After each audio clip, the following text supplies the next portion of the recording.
Nuovi vertici per la Slovenska skupnost, partito di riferimento della minoranza slovena, che ha riunito il congresso nel fine settimana, eletta alla segreteria Fulvia Premolin, nuovo presidente, e Damian Terpin. Andrea Vardanega lo ha intervistato.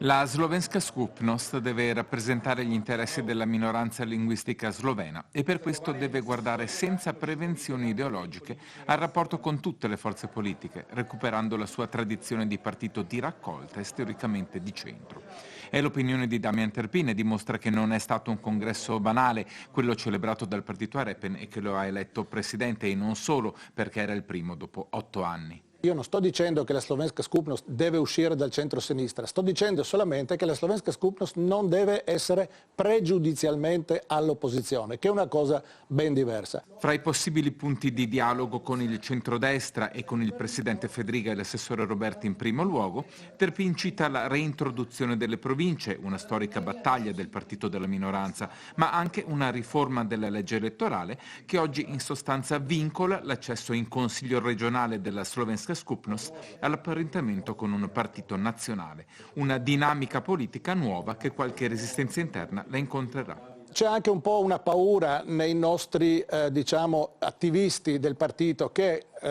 in qualche modo ragionano per schemi ideologici, centrodestra contro la minoranza, centrosinistra a favore della minoranza, ma i fatti hanno dimostrato che non è più così.